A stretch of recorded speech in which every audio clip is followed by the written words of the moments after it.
ओम नमो भगवते वासुदेवाय। नमो भगवते वासुदेवाय।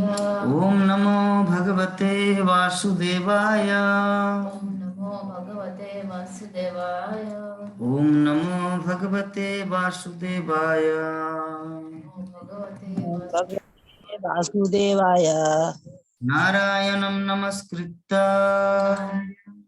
नारायणान् नमस्कृत्य नरं चैव नरोत्तमं चैव नरोत्तमं नरं चैव नरोत्तमं देवीं सरस्वतीं व्यासं देवीं सरस्वती व्यासं ततो जयमुदीरये। जय ततो जयामुदीरये। नष्टप्रायेषु अभद्रेषु नष्टप्रायेषु भद्रेषु नित्यं भागवत सेवया नित्यं भागवत सेवया भगवती उत्तम श्लोके भगवती उत्तम श्लोके भक्तिर्भवति नष्टिके। भक्तिर्भवति नैष्टिके। श्रीमद् भागवतम प्रथम स्कंद 11 अध्याय श्लोक संख्या 23। स्वयं च गुरुभिर्विप्रे स्वयं च गुरुभिः गुरुभिर्सादरे अस्तावीरेऽपि सदारेस्थविरेरपि साधारयेऽस्थिभिरपि आशीर्भिर्युज्यमानोन्न युज्यमानो अन्ये के साथ अरविन्देभिश्च विस्फुरम्। के साथ वन्देभिश्चापि सत्पुराम् स्वयं च गुरुभिर्विप्रे स्वयं सदारेस्थविरेरपि सदारे अस्थिरेऽपि आशीर्भिर्युज्यमानोन्न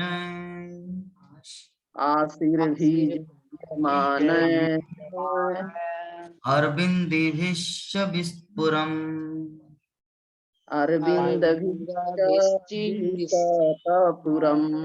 हरे कृष्ण।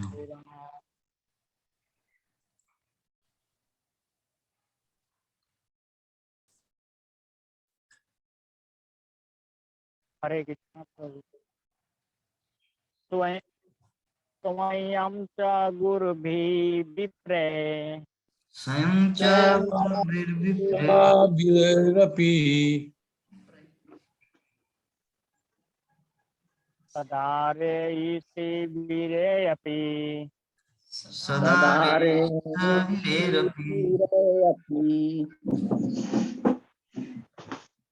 आशीर्भिर्युज्यमानो अन्ये आशीर्भिर्युज्यमानोन्न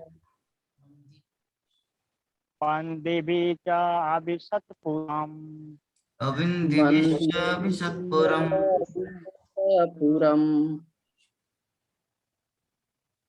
हरे कृष्ण।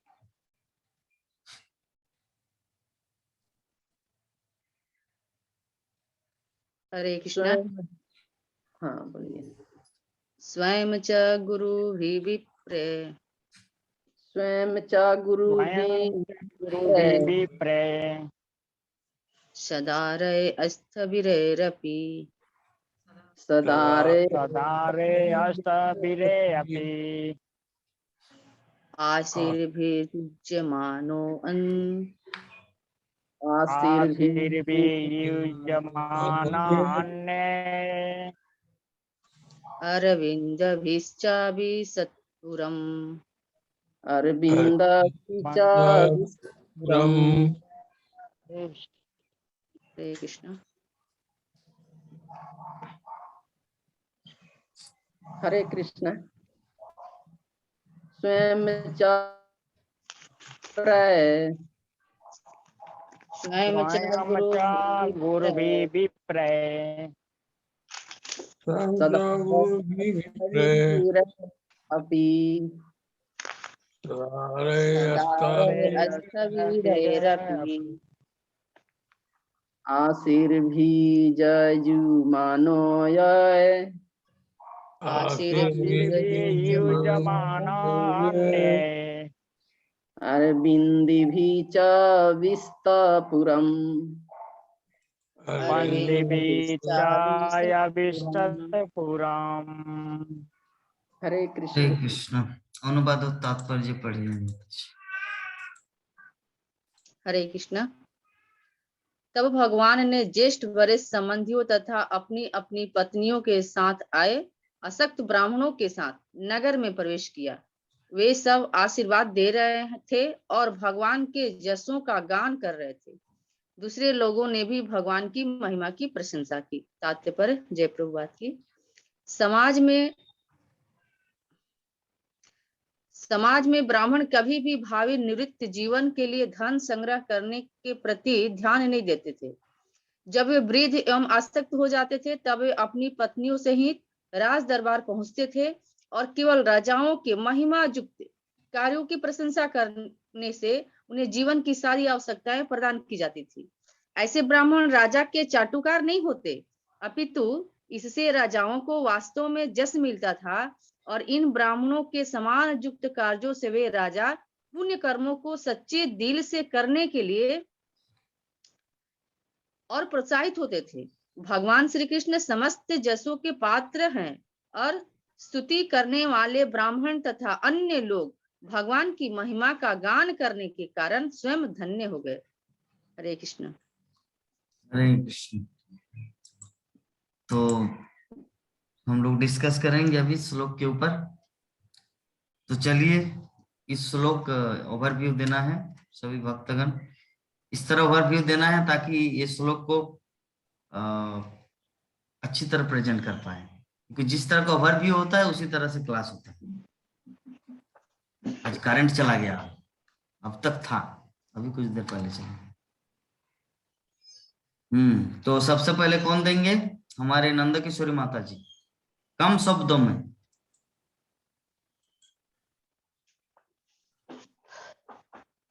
हरे कृष्णा।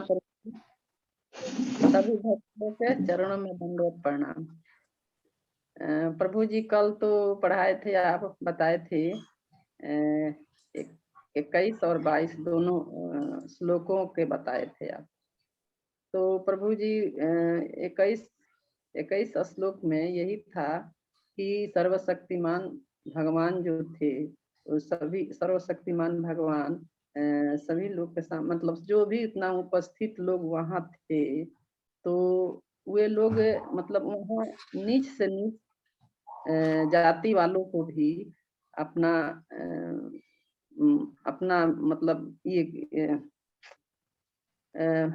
अभी मुस्कुराकर बधाई देकर और ये बधाई देकर, हंसकर, हाथ मिलाकर, मुस्कुराकर, सब तरह से उन लोगों को आश्वासन देकर और वरदान देकर सभी लोग का अभिवादन वहां पर किए। और प्रभु जी आपने ये भी बताए थे कि भगवान श्री कृष्ण के कोई स्वागत करेगा तो भगवान श्री कृष्ण उनको नाम यानी पुरस्कार देंगे। भगवान श्री कृष्ण कहते हैं कि जो जिस भाव से हमें पूजा करते हैं तो उसी भाव से हम उसको पुरस्कृत यानी फल देते हैं। और बताए थे भगवान किसी से कुछ मांगते नहीं है, केवल भगवान भाव यानी शुद्ध भक्ति करने से ही अपना मतलब अपना बना लेते हैं। और आगे भी आप बताए थे प्रभु जी की उदाहरण, आपने एक उदाहरण दिए थे कि हम लोग कृष्ण भगवान को अपने आंखों से नहीं देखते हैं। भगवान सब कुछ देख पाते हैं, कोई अंधा सब कुछ देख सकते हैं, लेकिन कोई अंधा व्यक्ति बोले कि अभी यहाँ पर अंधकार, मतलब पूरे दुनिया अंधकार है, जबकि उसके आंखों में क्या मोतियाबिंद हो गया होगा या अंधा होगा। तो वे अपने हिसाब से बोलेगा कि सब पूरी दुनिया अंधकार है। तो दुनिया अंधकार तो है, तो हम लोग थोड़ी समझ पाएंगे कि दुनिया अंधकार है, नहीं, क्योंकि उसको अपने अंदर खुद के माने अंधाकार है। तो अंधकार है, उसका अंदर ही अपना अंधकार है, इसीलिए वो अंधकार बता रहा है। और प्रभु जी और भी बताए थे कि एक घर के विषय में बताए थे। घर अब नहीं में बोलना है, भक्तों को भी चांस देना है। अकेले अगर सब बोल देंगे तो 1-2 पॉइंट बोलना है बस। ठीक, एक बता देते हैं प्रभु जी, एक और घर वाला ठीक है जी। घर जो आप बताए थे कि घर है और घर के बाद दीवार है, मतलब घर में हम लोग बैठे हैं और दीवार है, दीवार के बाहर रास्ता है। उस रास्ते में सब कुछ गाड़ी बस वगैरह सब आदमी अपने बच्चे लोग के लेके स्कूल जाते हैं, रोता है, सब कुछ होता है घर के बाहर रास्ते पे, लेकिन हम लोगों को दिखाई नहीं पड़ता है। केवल दिखाई नहीं पड़ता है इसलिए कि हम लोगों को आंख का ही दोष है। आंख से हम लोग नहीं, हमारे आंख का ही दोषी है, और इसमें किसी दूसरे को दोषी नहीं ठहरा सकते हैं। तो इसलिए प्रभु जी माने हम लोगों का जितना जितना फॉल्ट है उतना हम लोग का अंदर है, आंखें के गड़बड़ी है। आंख से हम लोग देखते हैं। और ठीक है प्रभु जी, और आगे भी है, ठीक है, और भक्त लोग अपना ठीक है, चलिए, हरे बहुत सुंदर। हमारे विभा माता जी बोलेंगे कल के क्लास में क्या डिस्कशन हुआ था।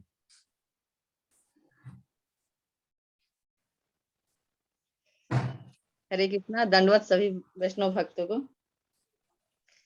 तो अच्छा, अभी तक जो द्वारिका में भगवान पहुंचे हैं, रोज कुछ न कुछ नए श्लोकों में उनकी वंदना हो रही है, उनका स्वागत किया जा रहा है। तो 22 नंबर श्लोक का तात्पर्य में प्रभुपाद बड़े सुंदर बोले कि आखिर भगवान का जो इतना स्वागत हो रहा है, क्यों हो रहा है? तो बोल रहे हैं कि ये जीवों का सनातन समय से शाश्वत संबंध है भगवान के साथ, इसलिए वो उनको जो है इतना स्वागत कर रहे हैं। तो कहते हैं कि भगवान जो इस दुनिया पर अवतार क्यों लेते हैं, तो कहते हैं कि हम लोग जो बद्ध जीव हैं उनको ये याद दिलाने के लिए या अवतार लेते हैं। 22 नंबर के तात्पर्य में बता रहे हैं कि ये बद्ध जीव जो है, जो इस जगत में बंधे हुए हैं, तो हमारे धाम को किसी भी प्रकार आवे, क्योंकि भगवान भक्त वत्सल है, तो भक्तों को उद्धार के लिए सोचते हैं, इसलिए वो अवतार लेकर के हर रूपों में भक्तों को अपने धाम में बुलाने के लिए प्रयास करते हैं। अब भगवान ये नहीं देखते हैं कि ये हमारे धाम में आने का योग्य है या अयोग्य है, क्योंकि ये हमारे ऊपर निर्भर है कि हम उसको किस रूप में ले रहे हैं। अयोग्य के रूप में ले रहे हैं, उस जाने के लिए हैं कि नहीं है। तो इस प्रकार से भगवान के सब स्वागत कर रहे हैं। अब भगवान भी सबों को मस्तक झुका करके उनके अभिवादन को स्वीकार कर रहे हैं, और अपने से बड़े लोग हैं उनको भी शीश झुका करके उनको प्रणाम कर रहे हैं और उनके स्वीकार को अंगीकार करते हैं। किसी को आलिंगन करते, जो जैसे हैं, जो बड़े हैं उनको प्रणाम करते हैं, जो छोटे हैं उनको आलिंगन करके ऐसे आशीर्वाद देते हैं। तो हमें इस प्रकार से भगवान का साकार रूप का सदैव पूजा करनी चाहिए। साकार रूप मानते तो हम लोग निराकार है, लेकिन साकार रूप का करने से भगवान ज्यादा प्रसन्न होते हैं, इसलिए हमें साकार रूप को मान करके भगवान को सदैव पूजा अर्चना भोग आदि को करना चाहिए। तो हम लोग क्या करते हैं कि हम लोग ज्यादातर लक्ष्मी के पीछे पाते हैं, हमें लक्ष्मी चाहिए, लेकिन हम लक्ष्मी नारायण के पीछे नहीं जाते हैं। तो हम लोग क्या करते हैं, लक्ष्मी को चाहने के लिए हम लक्ष्मी की पूजा करते हैं। तो लक्ष्मी आती है तो साथ में अपने वाहन उल्लू को लेके आती है, तो उल्लू को लेके आती है, तो उनके साथ में काम क्रोध मद लोभ आता है, और ज्यादा लक्ष्मी पा करके लोग जो है अज्ञान के रास्ते में चले जाते हैं, पैसे का गलत उपयोग करते हैं। यदि वही हम लोग लक्ष्मीपति का आराधना करें तो स्वयं लक्ष्मी भी आएगी, या लक्ष्मीपति नारायण हमारे विश्व का जो ब्रह्मांड का मालिक, अखिल ब्रह्मांड का मालिक जो भगवान श्री कृष्ण है, वो तो स्वयं आएंगे ही, और उनकी पत्नी जो लक्ष्मी है, तो लक्ष्मी तो सदैव आएगी ही। इसलिए हमें लक्ष्मी को तो चाहिए, तो हर काम में चाहिए, लेकिन हम यदि लक्ष्मीपति का आराधना करते हैं तो हमें लक्ष्मी भी मिलेगी और लक्ष्मीपति का भी सदैव हमारा कृपा प्रदान होगा। तो जैसा कि रावण का हम लोग एग्जाम्पल से समझे थे कि रावण जो है वो लक्ष्मी को चाहा, राम सीता को चाहा, लेकिन सीता पति को नहीं चाहा। तो इसलिए क्या हुआ, उसका परिणाम क्या निकलता है कि उतना 1 लाख नाती, 1.25 लाख पोता होने के बावजूद भी उसका विनाश हुआ, क्योंकि सीता को चाहा, सीता पति को नहीं चाहा। इसलिए हम लोगों को क्या सीख लेना है कि हमें लक्ष्मी के साथ लक्ष्मी पति को चाहिए, न कि सिर्फ लक्ष्मी को चाहिए। तो इसलिए हमें भगवान की सदैव आराधना करना चाहिए और साकार रूप में करना है। भगवान के गुण, लीला, धाम आदि को ध्यान रखते हुए भगवान की पूजा अर्चना करनी चाहिए। तो इस प्रकार से भगवान को प्रसन्न करना, सबका अपना अपना क्वालिटी के अनुसार करते हैं। जो धनवान व्यक्ति हैं वो धन से प्रसन्न करते हैं भगवान को। जो ज्ञानी है वो ज्ञान को दे करके लोगों में ज्ञान, भगवत नाम का प्रचार प्रसार आदि कर करके उन्हें जो है प्रसन्न करते हैं भगवान को।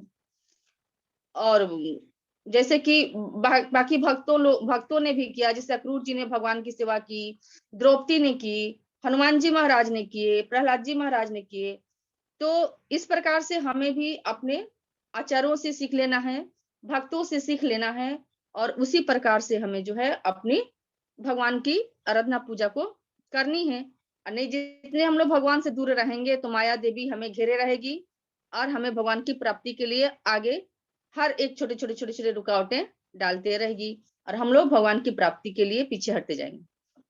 इसलिए सदैव कोशिश करना है कि भगवान को प्राप्त करने के लिए उनके लीला, गुण, धाम आदि का चिंतन करते रहें, नित्य भागवतम का सेवन करते रहें।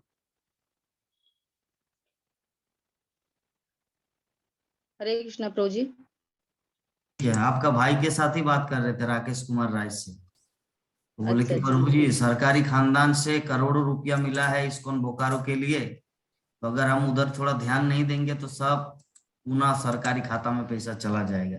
इसीलिए पैसा जो मिला है उसको अच्छी तरह ब्रह्मचारी आश्रम, बड़ा किचन ऐसे बनाने का प्लान कर रहे हैं।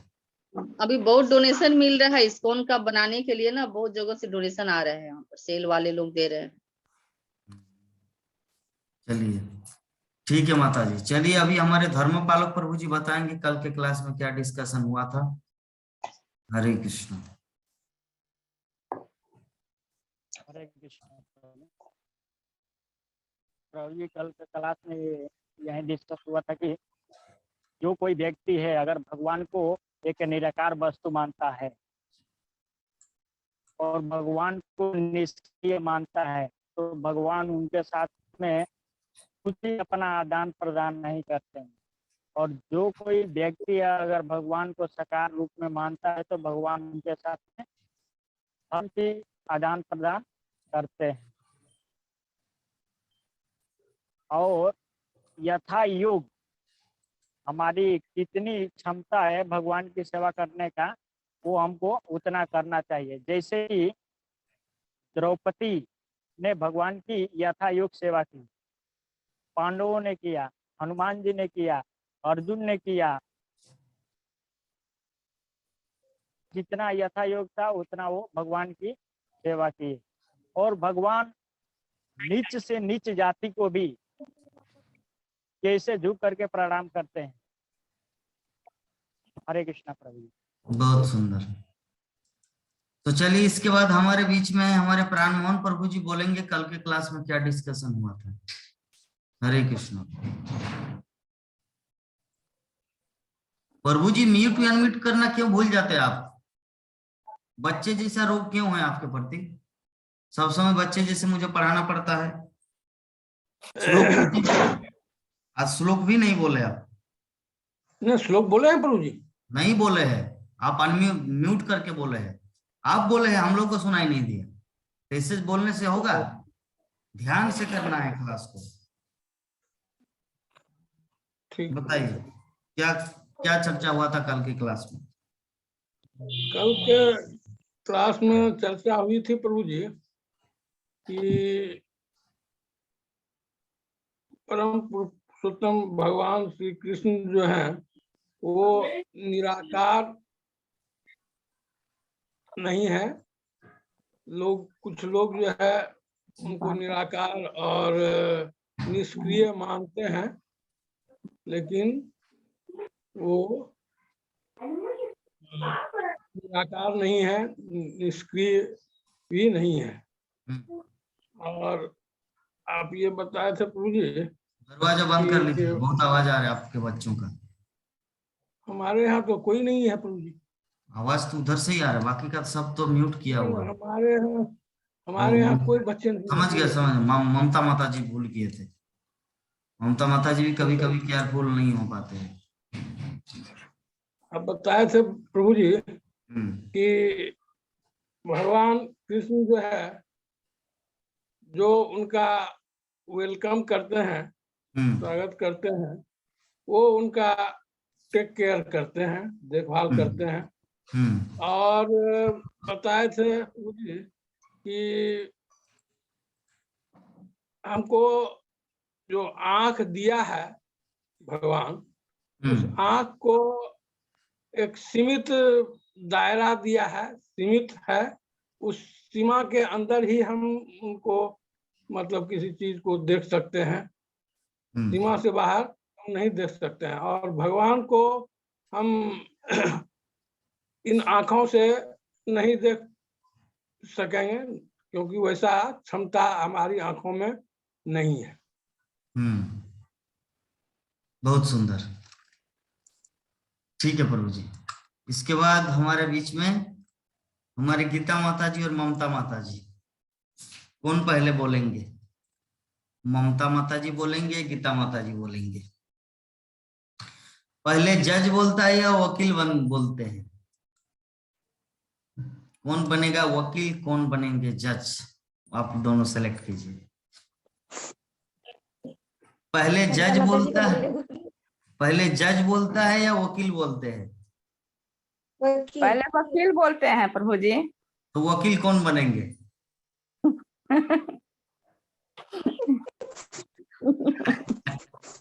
ठीक है, आप ही वकील बन जाइए, बाद में जज अपना न्यायाधीश फैसला सुनाएंगे। आप ही बताइए। हरे कृष्ण प्रभु जी, मेरे तरफ से सभी वैष्णव भक्तों को दंडवत प्रणाम करती हूँ। कल प्रभु जी आप जो बताया स्कंद 1 पाठ 11 श्लोक संख्या 21 में भगवान कहते हैं कि जो भी भक्त हमारी जिस रूप में हमारी पूजा करते हैं, हर भक्तों के पूजा करने का अपना अपना तरीका होता है, अपना अपना ढंग होता है, लेकिन भगवान कहते हैं कि जो जिस रूप में हमारी पूजा करते हैं, वे उसी रूप में अपने भक्तों को उपहार व भेंट देते हैं और अपने भक्तों को प्रसन्न करते हैं। प्रसन्न करते हैं अर्थात मतलब भक्त की जो अपनी कुछ कामनाएं होती हैं, कुछ इच्छाएं होती हैं, जो भगवान के सामने हम हाथ जोड़कर प्रे करते हैं, तो भगवान उनकी कामना को पूर्ति करते हैं। ये मतलब एक उपहार स्वरूप हमारा हुआ। दूसरे रूप में हम ये कह सकते हैं प्रभु जी, हम भगवान को अपनी खुली आंखों से नहीं देख सकते हैं, लेकिन भगवान हमको देख सकते हैं। ये ध्रुव सत्य है। श्रीमद् भागवतम में श्रील प्रभुपाद जी कहते हैं कि भगवान सक्रिय हैं और भगवान निराकार नहीं है और निष्क्रिय नहीं है। हमें भगवान के साकार रूप को और निराकार रूप को दोनों को समझना होगा। साकार रूप जैसे आप उदाहरण देकर के बताए थे प्रभु जी की, जैसे हम आपके साथ जूम से जुड़े हुए हैं, तो आप जो शिक्षा हमें दे रहे हैं तो उसको हम साकार रूप से अपनी आंखों से आपको देख रहे हैं। आप जो बोल रहे हैं उसे मैं अच्छी तरह से सुन रही हूँ। लेकिन अगर इसको हम साकार रूप कहेंगे प्रभु जी, लेकिन अगर आप YouTube में इसी चीज को आप डाल देते हैं रिकॉर्डिंग करके, और आपके अनुपस्थिति में हम उस रिकॉर्डिंग को हम YouTube के द्वारा अगर हम देखते हैं, तो ये हमारा निराकार होगा। ये हमारा निराकार नहीं प्रभु जी, एक सेकंड थोड़ा सा, अच्छा नहीं प्रभु जी बोल रहे हैं, तो ये हमारा निराकार हुआ, भगवान के प्रति मतलब मेरा निराकार दर्शन हुआ। और इसके बाद प्रभु जी सुनिए, एक्चुअली एग्जांपल इस तरह दिए थे आप उस समय सुनने में भूल के मैं बोला था कि जैसे जूम क्लास के साथ आप लोगों भक्तों के साथ में जुड़ता हूँ, तो वो तो है ही, लेकिन इसके पीछे और एक व्यक्ति है, जिसका व्यक्ति का नाम है जगन्नाथ देवदास, जो हम लोग मोबाइल में बात करते हैं, फोन करते हैं, मायापुर धाम जाएंगे तो उनके साथ भेंट होगा। तो वो एक व्यक्ति विशेष है, लेकिन जूम में भी आते हैं कभी कभी। तो जूम में भी जो आते हैं, अगर मोबाइल मतलब अगर कैमरा को बंद कर देते हैं, वीडियो को बंद कर देते हैं लाइक दैट, ऐसा लगता है कि प्रभु जी नहीं रह रहे है ना। लेकिन जब हम उनसे बात करते हैं, उसके कम्युनिकेशन करते हैं, उनसे जाकर मिलेंगे तो पता चलेगा अरे नहीं ये तो व्यक्ति है। तो उसी प्रकार भगवान श्री कृष्ण जो है ना, उसका व्यक्तिगत स्वरूप भी है और निराकार स्वरूप भी है। हाँ, तो जूम क्लास में भी जगन्नाथ देव आते हैं, यूट्यूब में भी जाते हैं, फेसबुक में भी जाते हैं, और उनका रियल लाइफ में भी है ना। तो यही चीज भगवान कृष्ण का साकार रूप और निराकार रूप के उदाहरण दिए। आगे बताइए। तो भगवान जो है सो मतलब हमारे हम भक्त जन जो है, हम भगवान को जो है वैष्णव धर्म के जो मानने वाले हैं या जो वैष्णव भक्त हैं, हम लोग भगवान के साकार रूप को मानते हैं। हाँ, ये ठीक है कि हम अपनी खुली आंखों से नहीं देख पाते हैं, लेकिन ये आत्म तत्व की बात है, आत्मज्ञान की बात है, जिसको हम लोग अनुभव करते हैं, फील करते हैं, इस चीज को अनुभूति करते हैं कि भगवान है, वो सर्वत्र है, सब जगह है। तो ये हमारा सोचना, हमारा अनुभव करना, फीलिंग करना, भगवान के प्रति मेरा जो अटैचमेंट है, आकर्षण है, तो ये हमारा भगवान के साकार रूप को दर्शाता है। बहुत सुंदर, ठीक है माता जी। तो चलिए अभी सभी तो जब श्रील प्रभुपाद एग्जाम्पल देते हैं, भोजने आगे पीछे रोने पीछे, मतलब भोजन करने के टाइम पहले आना चाहिए और युद्ध क्षेत्र में पीछे रहना चाहिए। भोजन में पहले और रन में पीछे, रन मतलब युद्ध। तो हमारी गीता माता जी अभी एकदम पीछे है। अभी देखते हैं क्या क्या तत्व निकालते हैं। सबसे ज्यादा चांस मिलता है हमारे नंद किशोरी माता जी को। क्यों बोलिए तो? क्योंकि उसके पास सब कुछ बोलने का साधन रहता है उस समय, कोई बोला नहीं। क्योंकि ओवरव्यू का अर्थ ये है कि किसी के साथ मैच नहीं होना चाहिए, सबका यूनिक होना चाहिए, ठीक है ना। तो नंद किशोरी माता जी ने पूरा अथाह सागर को पा लेते, जो बोलेंगे परफेक्ट पत्थर की लकीर बन जाएंगे। सबसे बड़ा प्रॉब्लम होता है हमारी गीता माता जी को, क्योंकि वो जित सभी भक्तगण बोल दिए, उनमें से कुछ सिलेक्टेड करके वो बोलना है, ये सबसे बड़ा पेचीदा है। चलिए माता जी बोलिए। हरे कृष्ण, सभी वैष्णव को दंडवत प्रणाम। धन्यवाद। अब सारा चीज बोल दिए, लेकिन अब उसमें एकदम शुद्ध भक्त का तत्व बता देते हैं। भक्ति जो है हमारे अनुकूल है, अनुकूल बनाने के लिए जो भी वस्तुएं लगती है, भक्ति के लिए जो भी अनुकूल वस्तु है उसको हमको ग्रहण करना चाहिए, और जो प्रतिकूल है उसको हमको त्यागना चाहिए, और भगवान के ऊपर हमको अचल विश्वास रखना चाहिए, और एकमात्र भगवान की कृपा के आश्रय हर समय हम लोग को लेना चाहिए, और भगवान की सेवा के अतिरिक्त तो कोई स्वार्थ नहीं रखना चाहिए, और सदा विनम्र और दीन भाव से रहना चाहिए। तो हम सबको सर्वदा भगवान भगवत गीता में भी एक बार ऐसे ही बोले थे, यही वाले श्लोक से संदर्भित है। जैसे श्री स्पष्ट शब्दों में बताए थे, क्या बोले थे? मन से सर्वदा मेरी चिंतन करो, मेरी पूजन करो और मेरे भक्त बनो। तो इस प्रकार पूर्ण रूप से मुझ में तन्मय होकर ही तुम मुझको प्राप्त होंगे। तो ये चीज इस श्लोक में, जो 21 नंबर श्लोक और 22 श्लोक में यही बताया गया है कि आपको कैसा भगवान, जैसे हम भगवान श्री कृष्ण को जो जैसे वेलकम करते हैं, वो वाला चीज बताया आपने। तो भगवान श्री कृष्ण को हम वेलकम करेंगे तो उसके अनुरूप हमको अवार्ड मिलेगा। उसमें भी भगवत गीता का आपने एक ये बताया था, जो जिस भाव से मेरी पूजा या अर्चना करते हैं, मैं उसके अनुरूप ही पुरस्कृत करूंगा, मतलब उसी अनुरूप ही आदर और सम्मान प्रदान करूंगा बोले थे। और प्रभुपाद जी का जैसे हम लोग दूर से कोई वस्तु को देख नहीं सकते, बहुत दूर, और बहुत पास से भी, बहुत निकट से भी हम लोग कोई वस्तु नहीं देख सकते। उसका मतलब क्या है? इसका तात्पर्य ये हुआ कि हमारा ज्ञान जो है वो एक क्या बोलेंगे, एक सीमित है। ज्ञान एक इज नॉट यूनिवर्सल बताए थे, वो एक सीमित है। भगवान श्री कृष्ण को द्वारिका के नगरी के लोग अपना अपना योगदान दिए, तो पूर्ण पुरुषोत्तम भगवान का जो उसमें एक्टिव इनएक्टिव और एक्टिव का बताया था, सक्रिय और निष्क्रिय के इसके बारे में वो बताया भगवान का। वैसे बहुत सारे एग्जाम्पल दिए, सभी भक्तों ने बता दिए हैं, तो उसमें हमारे लिए बचा बस इतना ही है कि भगवान का सेवा कैसे करेंगे।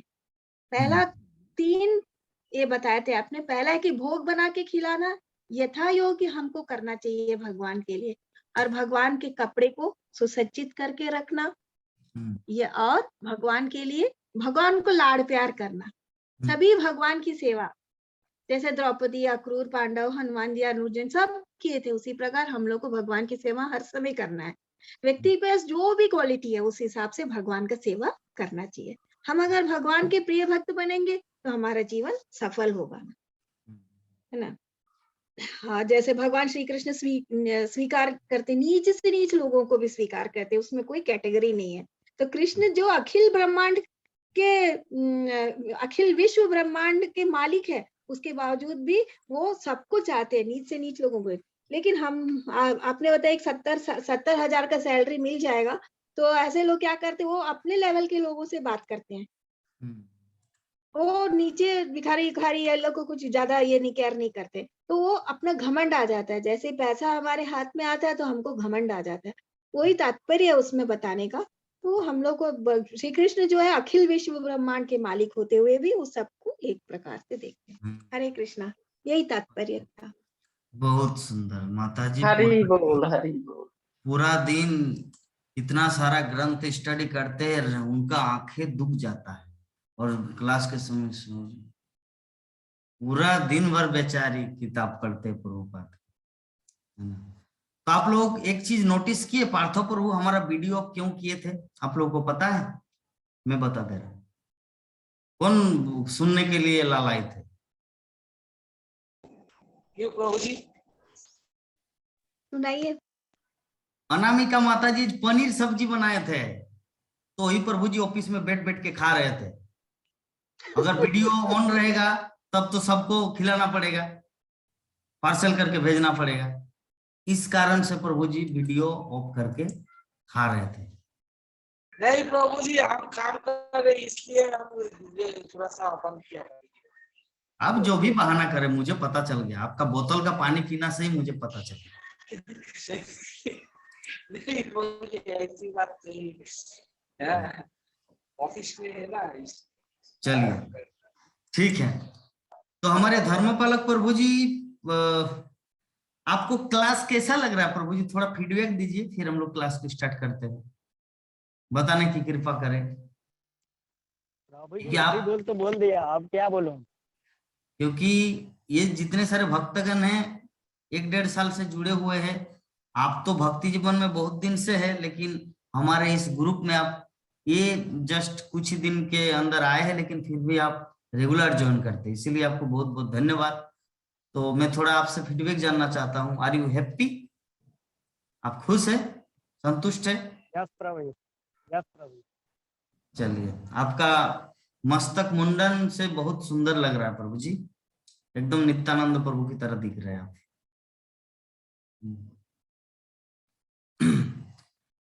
तो शुरू करते हैं हमारा आज का श्रीमद् भागवतम का कथा। राममोहन प्रभु जी तिलक लगाए हैं, सामने आइए तो थोड़ा दिखते हैं। मार्केट चले गए थे, आते आते लेट हो गया, उसके बाद क्लास शुरू हो गया। तिलक लगाए हैं? नहीं लगा पाए प्रभु जी, आज मार्केट गए हुए थे, तो अच्छा। वहां से आते आते बहुत लेट हो गया, खाना वाना खाए, फिर क्लास ज्वाइन करना पड़ गया। अच्छा ठीक है प्रभु जी। हमारे पार्थो प्रभु तो लगाए हैं। हाँ, नंद सुबह में लगा कर आया था। नंद किशोरी माता जी लगाए हैं क्या? दिखाइए, सामने आइए माता जी। नहीं आए तो है प्रभु जी, लगता है, लेकिन वही है, वे जो ऊपर जो 2 लाइन जाता है वो नहीं हुआ है। अच्छा। हमारे विभा माता जी लगाए, देख रहे हैं आप लोग? विभा पूरा माता जी एकदम। से ही जाकर सीखेंगे कैसे लगाती, हाँ, जाने पूरा में दिन तो सीख। गोलोक वृंदावन की जसोदा मैया की तरह दिख रहे हैं। एकदम एकदम एकदम एकदम बहुत बहुत अच्छे लग रही हैं। हमारे गीता माता जी लगाए हैं तिलक, देखते हैं। लगाए मिट गया। अच्छा ठीक है, चलिए तो शुरू करते हैं हमारा आज का श्रीमद् भागवतम का क्लास। जो 22 नंबर श्लोक का अनुवाद सिर्फ पढ़िए तो प्राण मोहन प्रभु जी, सिर्फ अनुवाद 22 नंबर श्लोक का अनुवाद।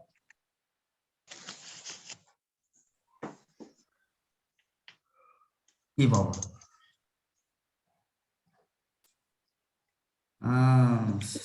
अनुवाद केवल प्रभु जी।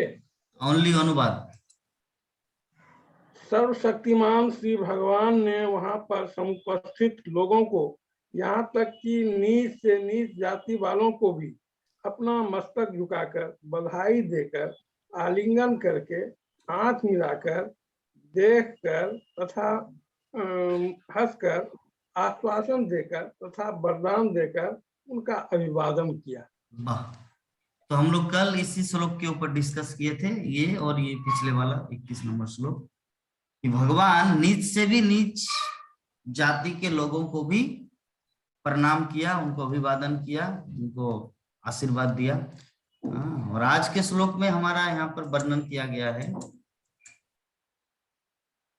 क्या है देखते हैं थोड़ा, कि तब भगवान ने ज्येष्ठ वरिष्ठ संबंधियों तथा अपनी पत्नियों के साथ आए अशक्त ब्राह्मणों के साथ नगर में प्रवेश किया।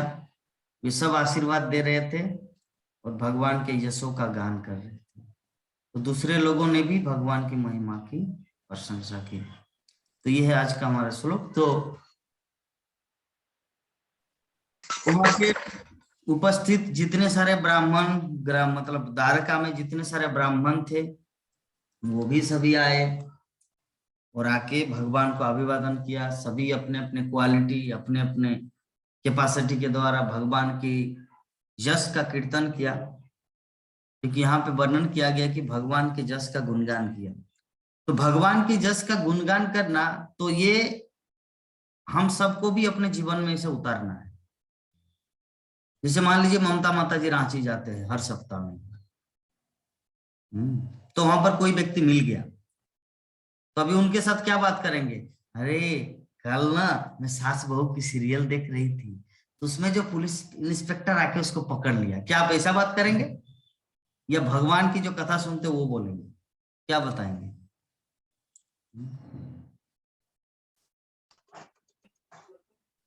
सीरियल तो हम देखते ही नहीं है Prabhu ji. Example, I am not example है मैं एग्जाम्पल दिया कि आप क्या करेंगे? भगवान की कथा का गुणगान करेंगे उसके सामने। जी। सबसे पहले तो सर समाचार पूछेंगे, उसके बाद कहेंगे कि देखिए आजकल हम ये ज्वाइन किए हैं, उसमें जुड़िए, अच्छा लगेगा, थोड़ा भगवान के प्रति अपने को समर्पित कीजिए समय निकाल करके, ये बात करेंगे। यस। तो ये तो लोगों को जुड़ जुड़ के तो गीता माता जी थक गए। कितने सारे भक्तों को, कितने सारे लोगों को ग्रुप में जुड़े। अभी गीता माता जी थक गए श्रील प्रभुपाद की तरह। श्रील प्रभुपाद भी 26 साल की उम्र से लेकर 70 वर्ष तक भारतवर्ष में प्रचार किया था, सक्सेस ही नहीं हुआ। अंत में 70 वर्ष की आयु में वृद्धावस्था में चले गए अमेरिका, तब हुआ सक्सेस। उसी प्रकार हो सकता है भगवान श्री कृष्ण का कुछ प्लान है। गीता माता जी इतने सारे लोगों को जुड़ रहे लेकिन कुछ काम ही नहीं हो रहा, तो हो सकता है भगवान उनकी परीक्षा ले रहे हैं। और परीक्षा में लेकिन विभा माता जी जिसको जोड़ रहे सक्सेस हो रहे, प्राचिष्टन है ना। हो सकता है माता जी से भी ज्यादा, गीता माता जी, विभा माता जी से भी ज्यादा कोई भगवान उनको मूल्यवान वस्तु प्रदान करे, क्योंकि विभा माता जी जिसको जुड़े हैं वो कनेक्टेड है। नंद किशोरी माता जी को जुड़े, प्राण मोहन प्रभु जी को जुड़े, ममता माता जी को जुड़े, कंचन माता जी को जुड़े, जो भी है टच स्टोन, मतलब पारस पत्थर, लोहा को छू दिया सोना बन गया। ठीक है। तो अभी हमारी गीता माता जी को भगवान टेस्ट कर रहे हैं। मुझे इस संबंध में वो 5 पांडवों का घटना याद आ रहा है, द्रौपदी का वस्त्र हरण लीला याद आ रहा है। जब पहले नकुल को हारे भगवान, क्या बोलते युधिष्ठिर महाराज, तो युधिष्ठिर महाराज के हृदय में फील हो रहा है शायद भगवान अभी बचाएंगे, सहदेव को, उसको भी हारे। अरे यार क्या हो रहा है बाप, सब तो झांडी खेल में हार रहे, जुआ में। अर्जुन को हारे, भीम को हारे, इस तरह करके द्रौपदी को भी हारे, अपने आप को भी हार दिए, लेकिन फिर भी विचलित नहीं हुआ। तो गीता माता जी का हाल वही युधिष्ठिर